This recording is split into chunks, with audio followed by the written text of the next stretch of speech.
Halo guys, apa kabar? Pernah nggak sih kalian merasa terlalu peduli sama pendapat orang lain atau mungkin terlalu fokus sama apa yang dipikirin orang lain sampai lupa sama diri kita sendiri?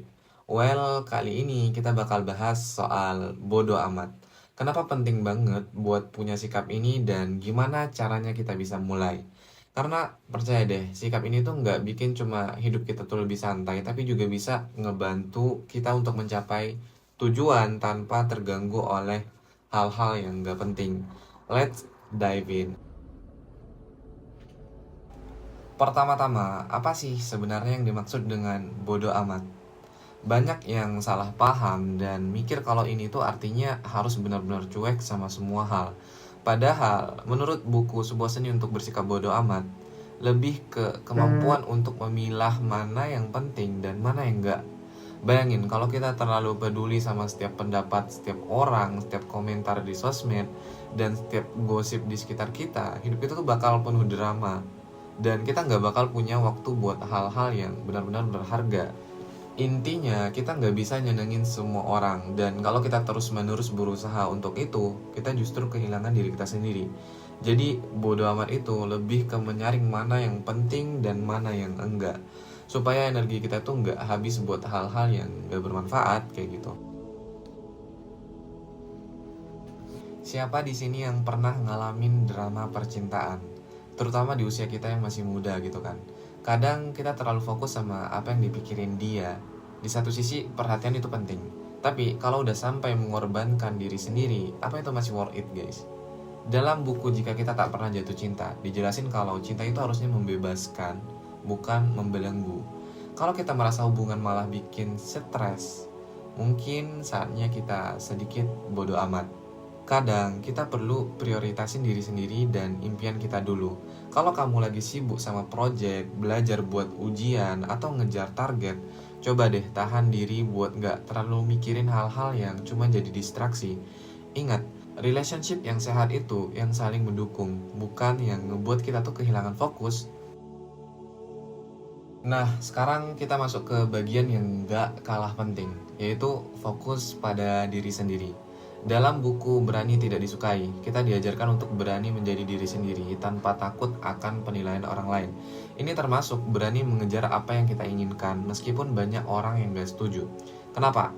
Karena pada akhirnya, yang hidup dengan keputusan-keputusan kita adalah kita sendiri. Yang hidup dengan keputusan-keputusan kita adalah kita sendiri, bukan orang lain. Seringkali kita terlalu banyak mikir soal apa kata orang atau takut nggak diterima sama lingkungan. Padahal kalau kita terus-terusan mikirin gitu, kita bakal terjebak dalam ekspektasi orang lain guys. Dan nggak pernah benar-benar hidup untuk diri sendiri.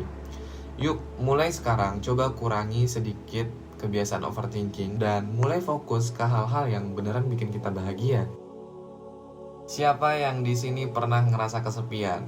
Jangan khawatir, itu hal yang sangat wajar.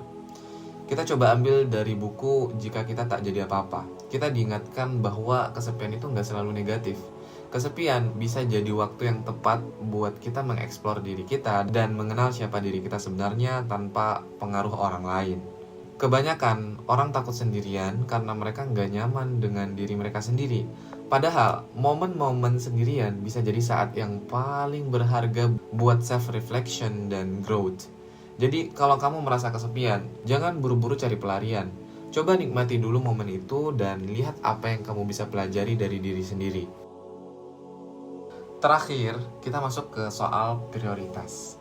Seperti yang disebutin di buku Sebuah Seni untuk Bersikap Bodo Amat, hidup kita tuh singkat guys, dan kita tuh harus pilih-pilih dalam menentukan mana yang layak dipedulikan, prioritasin hal-hal yang benar-benar penting buat masa depan. Misalnya, kalau kamu punya impian jadi konten kreator, penulis, atau apapun itu, fokuslah di situ, kurangi waktu buat hal-hal yang cuma jadi distraksi. Contoh, kamu punya satu hari, 1 jam aja untuk fokus di bidang apa yang kamu inginkan dan itu berguna di masa depan. Aku yakin itu bakal tercapai. Kalau kamu udah punya prioritas yang jelas, hidup bakal jadi lebih mudah dan kamu gak bakal kehabisan energi buat hal-hal yang gak perlu dan bisa lebih fokus buat ngejar mimpi-mimpimu. Jadi, apakah bodo amat sepenting itu? Jawabannya, iya. Sikap ini penting supaya kita bisa lebih fokus ke apa yang beneran penting dan nggak kebawa arus sama hal-hal yang cuma bikin pusing kita gitu guys. Untuk mulai bersikap bodo amat, ada beberapa tips dari aku. Yang pertama, tentukan prioritas. Fokus dulu sama hal-hal yang penting buat kamu. Yang kedua, kurangi overthinking. Kita tuh kadang terlalu banyak mikir hingga lupa apa yang mau kita lakuin sebenarnya kayak gitu kan. Jadi take action lebih penting. Yang ketiga, coba kita latih diri kita tuh untuk bisa mencintai diri kita sendiri. Cintai diri sendiri dulu sebelum berharap orang lain melakukannya. Yang keempat, batasi sosial media. Kurangi waktu scrolling yang gak produktif gitu kan.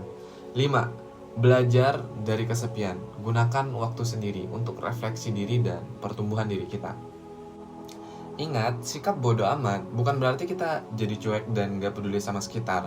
Tapi kita kayak lebih selektif aja gitu dalam memilih mana yang layak untuk dipedulikan dan mana yang gak layak untuk dipedulikan. Kalau kamu suka video ini, jangan lupa untuk like, share, and subscribe. Tulis juga di kolom komentar pengalaman kamu dalam mencoba sikap ini. Thanks for watching dan jangan lupa be happy and keep it real. See you in the next video.